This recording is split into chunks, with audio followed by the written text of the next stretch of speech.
investigasyon, ang magiging imahe ng Kamara ay may pinagtatakpan. Lalo na't maraming mambabatas ang di umano'y nakinabang. Maraming distrito ang biglang nagkaroon ng mga bilyong-bilyong alokasyon. Yan, mga kaharap mo. Mga mambabatas dyan. Marami ang nakinabang dyan. Mga allocable, mga bilyon-bilyon na allocable. Yan, mga kaharap mo, puro mga buhaya. At marami sa mga ito ay napunta sa mga flood control projects. Kung pipigilan natin ito, baka tayo mismo ay Tama. husgahan ng bayan bilang kasabwat sa pagtatakip sa katotohanan.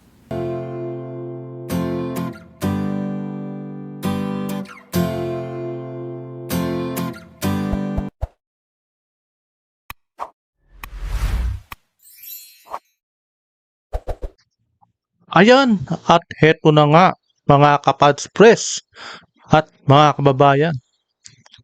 Nangyari nga kung paano nila binasura ang dalawang impeachment dyan sa Kongreso. Heto lang, no? Dahil nga sa talagang nagmamadali kasi ako kaya ano ko lang tong video na to na talagang masusubaybayan ng buong sambayanan na Pilipino ang video ito na live kanina sa Kongreso, di ba? Siyempre, alam naman natin na mga galamay ng gobyerno ito ang mga bumoto dyan para sa sura ang impeachment. Kaya mga kababayan, kilalanin ninyong mabuti yung mga bumoto ng pagbasura ng impeachment ni Marcos Jr. na baka distrito ninyo yan, di ba? Kayo, nasa sa inyo yan. Sa susunod na eleksyon, kung okay pa sa inyo ang panlasa. Na kung may asim pa ba yung mga bumoto rito para ibasura, yung mga kongresong kadistrito nyo, na binoto nyo noon, di ba? Tanging si Erice lang ang matapang na talagang bumoto at nagsalita na kailangan ma-impeach si Marcos Jr. Lahat naman ng mga sinasabi ng mga Bayan Black at totoo na syempre totoo po, na kung naalala ninyo na isa sa kanila, yung isang makabayan black na si Colmenares, ay kasama sa mga nagreklamo at naghain ng kaso laban dyan kay Marcos noon para sa PhilHealth po kasi yun. Patungo dyan sa Korte Suprema. Yun, inimbestigahan kasi yung PhilHealth noon, di ba? Na kinuhaan ng pondo ng 60 billion. Isa si Makabayan Black Colmenares ang talagang dumulog at naghain ng reklamo sa Korte Suprema laban dyan kay Marcos Jr. At syempre, laban din kay Ralph Recto dahil siya naman talagang inimbestigahan nun Kaya nga tama, di ba? Kaya siya na-imbestigahan si Ralph Recto dahil nga dyan sa mga taong naghain ng kaso. Di ba? Nagsaksi niya yung pag-iimbestiga ng Korte Suprema habang tinatanong si Ralph Recto. Kaya di ba? Ito sana ang mastermind na hinahanap natin. Alam na ng mga tao na kung sino yung mastermind. Kaya ito po bago pong lahat ay welcome po muna sa aking channel. At muling nagbabalik ang inyong lingkod, Pads Press TV. Kaya ito po madalian lang talaga. Nakakadismaya. Laban kay Pangulong Ferdinand Marcos Sara Ilago po. Ayan po nagsasalita. Ang representasyon na ito ay may malakas at sapat na batayan. Ito Tama ay naman. naglalahad ng tatlong malinaw na paglabag na nagpapakita ng pagtataksil sa tiwala ng taong bayan. Oo. Una, ang Ayan yung mga dahilan. Ayan yung mga dahilan na eto sasabihin ni Elago kung bakit sila na-trigger na mag-rally yung mga Makabayan Black dyan sa EDSA. Sila yun. Bakit sila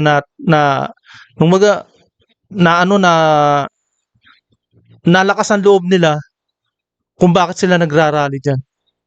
Dahil nga dyan sa corruption na yan kay Marcos Jr.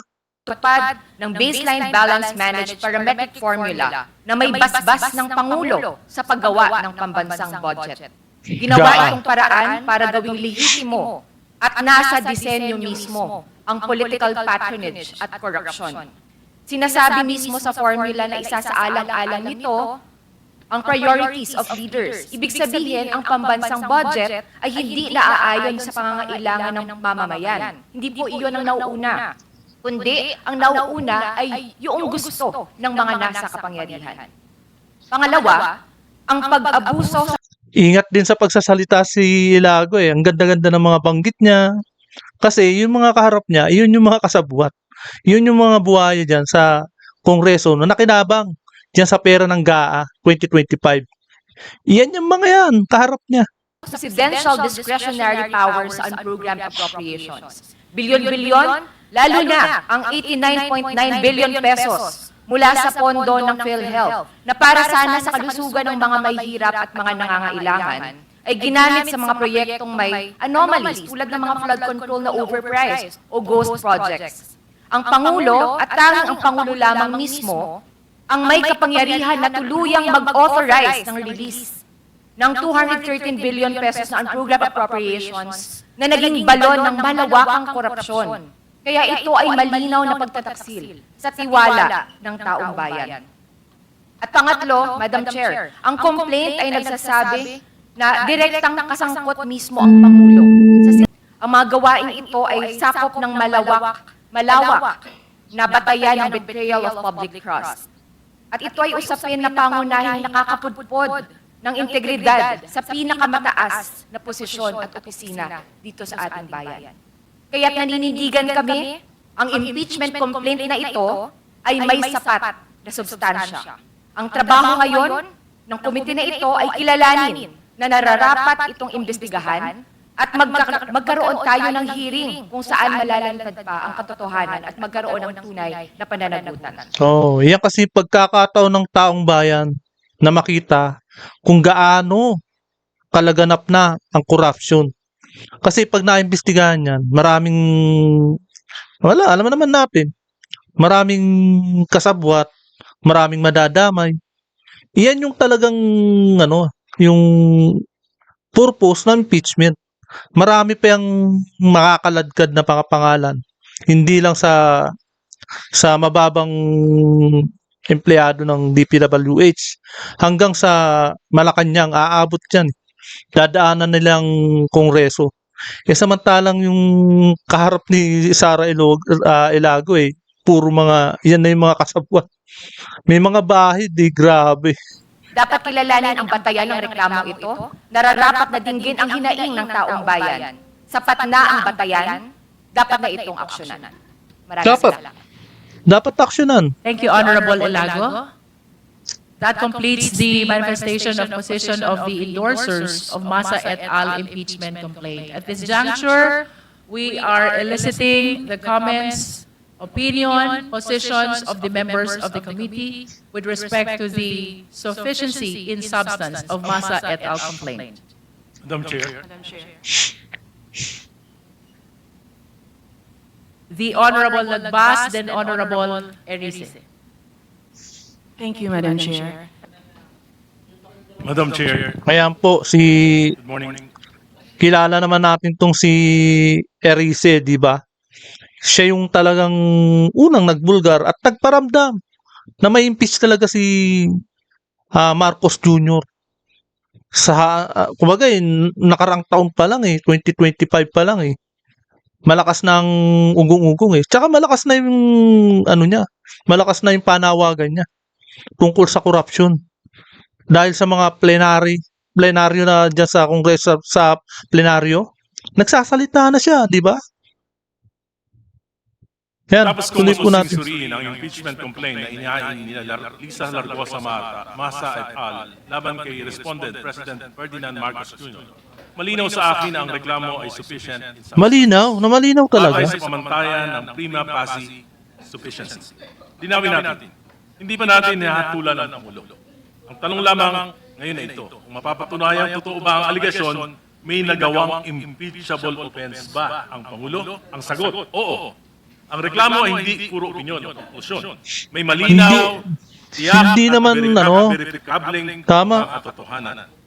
Hindi puro chismis ang nangyari.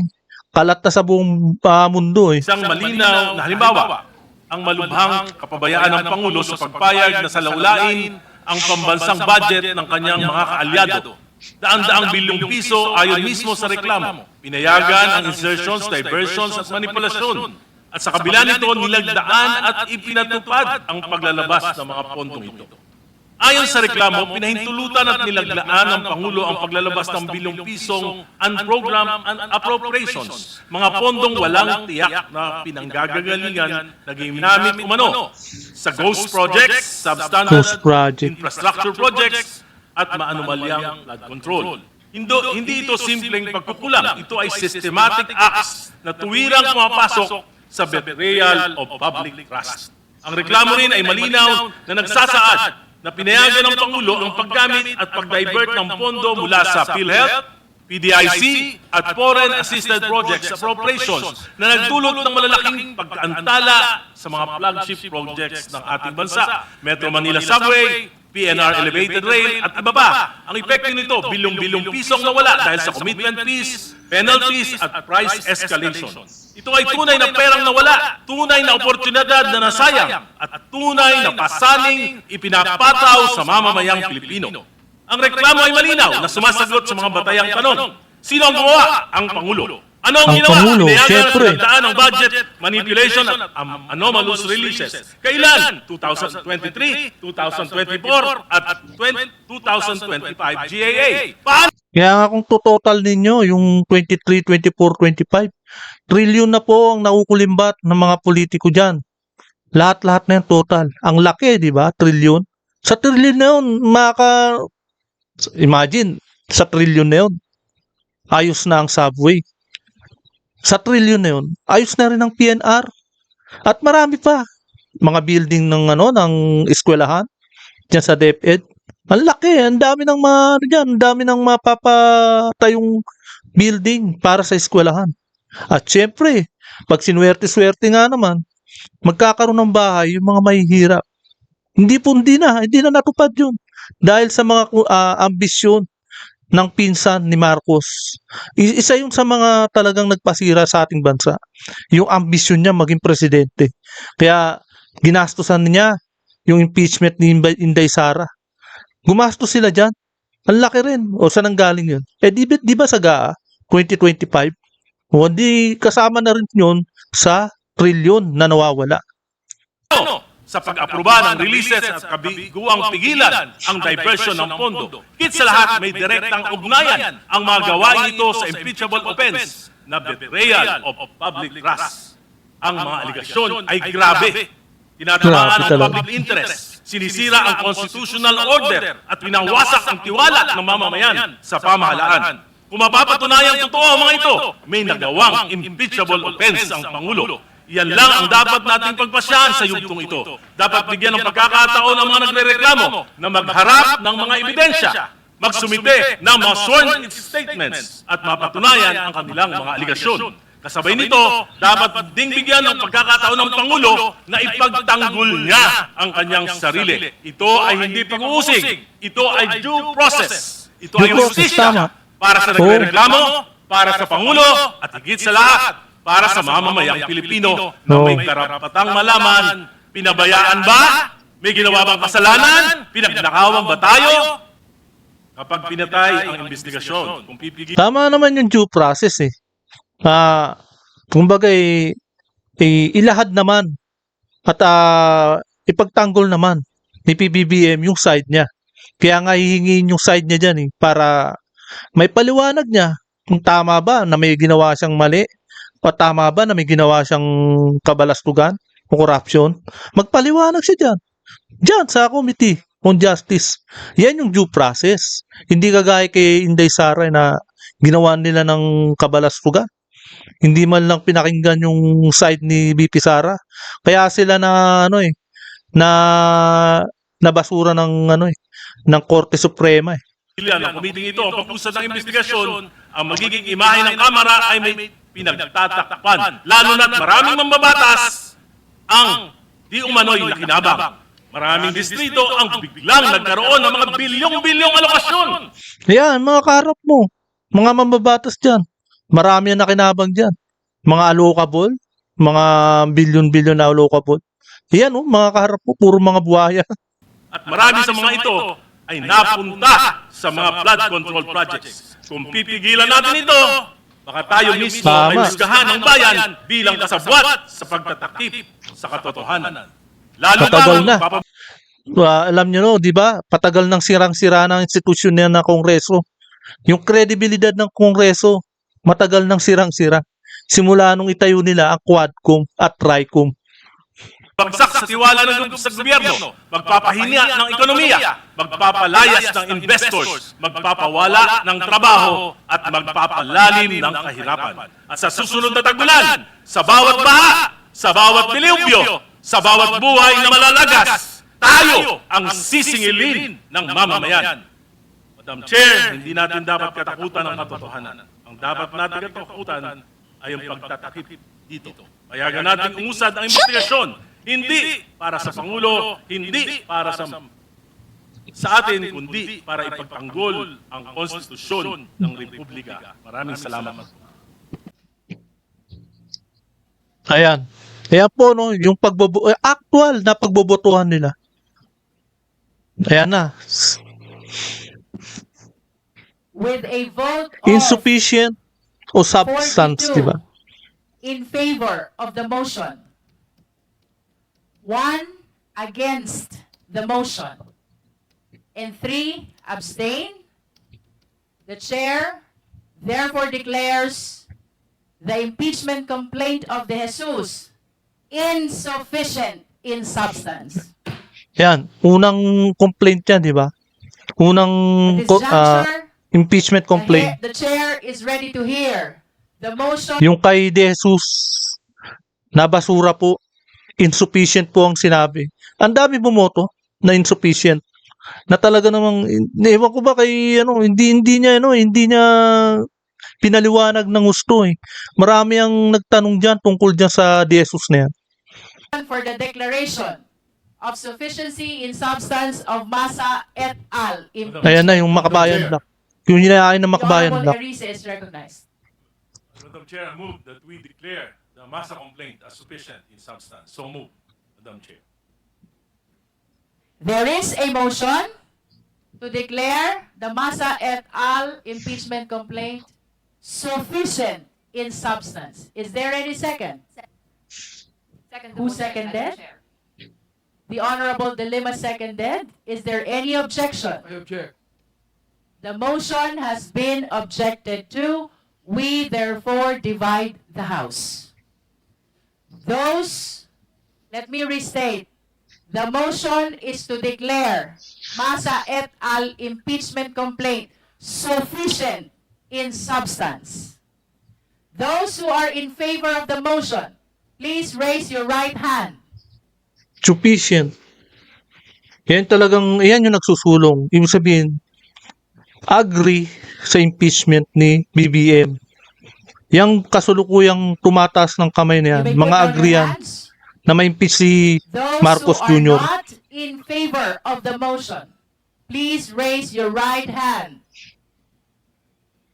Dami, grabe. Ito yung mga nakinabang, grabe. Isama na si Abante, Adjung, Ridon. Yan, dami rin. Yan, yung mga tumayong Quadcom, naging miyembro ng Tricom. Yan, si Chua. Puro mga, nandiyan dyan lahat, dumidepensa kay PBBM. Naku, kilala mo, Zamora, yung mga babae. You may put down your hands. Those who abstain, please raise your right hand. Yung hindi bumoto. Hindi pabor at pabor.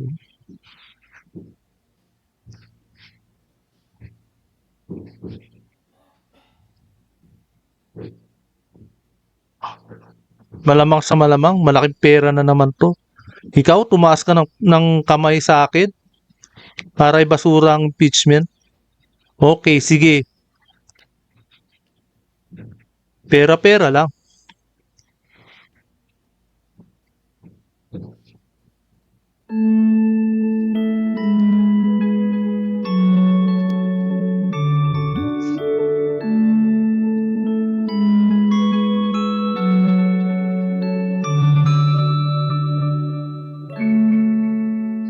Ayan na po ang resulta.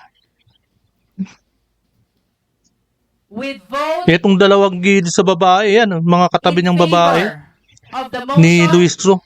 Tumaas ng 7, kamay yan and para those mabasura ang against impeachment. the motion, 39, 39. with 0 abstention. The chair declares the Masa et al.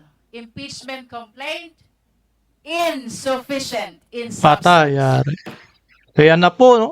Insufficient. That concludes the voting on the sufficiency or insufficiency of substance of the two impeachment complaints. If we have no other matter to discuss, we are suspending the meeting until February 9, 2026, 10 o'clock in the morning. Members present are considered informed in today's hearing. Meeting is suspended. O yan po, no? Napanood po natin ang mga congressman na pumabor para ibasura ang impeachment ni PBBM na alam naman natin na napakalaki na ng ebidensya. Kalat na sa buong bansa. Kitang-kita naman, 'di ba? Yung pagiging ngiwi ni PBBM at yung pagsasabi ng ate niya na siya ay isang pulburonic, 'di ba? Ganun, hindi nila pinaburan. Kumbaga binasura pa rin nila. Kaya sabi sa inyo marami ang haka-haka na di-dribble at lalaro-laruin lang ang etong Committee on Justice na to. Kaya yan po, no? Hanggang dito na lamang po. At kung hindi ka pa nakakapag-subscribe, please subscribe my channel para lagi kang updated sa bawat upload ko. Maraming salamat po.